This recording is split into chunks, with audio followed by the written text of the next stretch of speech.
আফগানিস্তানের রাজধানী কাবুল হতে যাচ্ছে বিশ্বের প্রথম পানিশূন্য রাজধানী।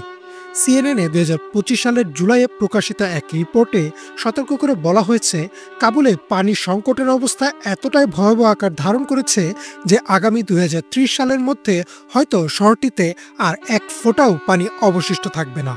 গবেষকরা এই অবস্থাকে এক্সট্রিম হিউম্যানিটেরিয়ান ক্যাটাস্ট্রফি বা চরম মানবিক বিপর্যয় হিসেবে চিহ্নিত করেছেন।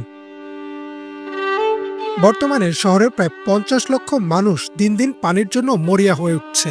কাবুলের ভূগর্ভস্থ পানির স্তর প্রতি বছরই কয়েক মিটার করে নিচে নামছে। দ্য গার্ডিয়ানে প্রকাশিত এক গবেষণা রিপোর্টে বলা হয়, কাবুলে ২০০০ সালের পর থেকে ভূগর্ভস্থ পানির স্তর কমেছে প্রায় ৩০ মিটার, যা শহরের পানির প্রধান উৎসকেই প্রায় নিঃশেষ করে দিয়েছে। শহরের একমাত্র ভরসা ছিল পাহাড়ি বরফ গলে গঠিত নদীগুলো, কিন্তু জলবায়ু পরিবর্তনের কারণে সেই বরফের স্তর ধীরে ধীরে কমে যাচ্ছে।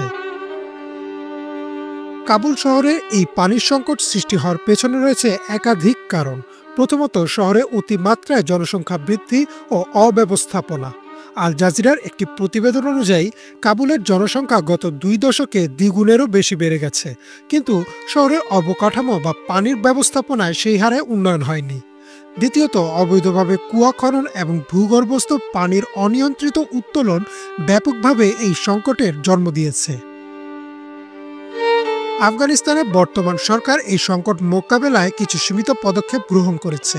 জিনহুয়া নিউজের একটি প্রতিবেদনে বলা হয়, সরকার বর্তমানে কিছু এলাকায় কুয়ো খনন নিষিদ্ধ করেছে এবং পানি সরবরাহ নিয়ন্ত্রণে আনার চেষ্টা করছে। তবে এই পদক্ষেপগুলো দীর্ঘমেয়াদী কোনো সমাধান নয়। তাছাড়া আন্তর্জাতিক নিষেধাজ্ঞা ও রাজনৈতিক স্বীকৃতি না পাওয়ার কারণে অনেক আন্তর্জাতিক উন্নয়ন সংস্থাও সরাসরি সহায়তা দিতে পারছে না।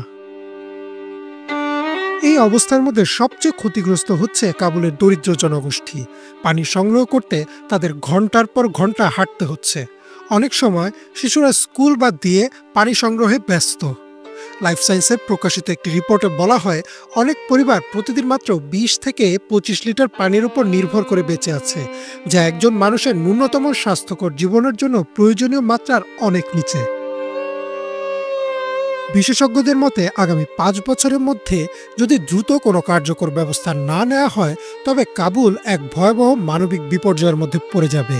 শুধু পানি শূন্যতাই নয়, এর ফলে খাদ্য সংকট, স্বাস্থ্য ঝুঁকি, অভ্যন্তরীণ উদ্বাস্তু সংকট এবং সামাজিক বিশৃঙ্খলাও সৃষ্টি হতে পারে। দ্য গার্ডিয়ানের বিশ্লেষণে বলা হয়, পানি নিয়ে দ্বন্দ্ব সৃষ্টি হতে পারে শহরের মধ্যেই, কারণ পানি তখন হয়ে উঠবে সবচেয়ে মূল্যবান সম্পদ। গবেষকরা বলছেন, কাবুল শহরে অবিলম্বে রেইন ওয়াটার হারভেস্টিং, আধুনিক পানি পরিশোধন প্রযুক্তি, পানির অপচয় রোধে আইন এবং পরিকল্পিত নগরায়ন নিশ্চিত করতে হবে। কিন্তু এর জন্য প্রয়োজন হবে বিরাট আর্থিক ও প্রযুক্তিগত সহায়তা। কিন্তু আন্তর্জাতিক সংস্থাগুলো বা উন্নত বিশ্বের দেশগুলো কি সাহায্য করবে তালেবান সরকারকে, নাকি বিশ্ব দেখবে পানিশূন্য এক শহরের পতন? ইমরান মাহমুদ, বাংলা ভিশন।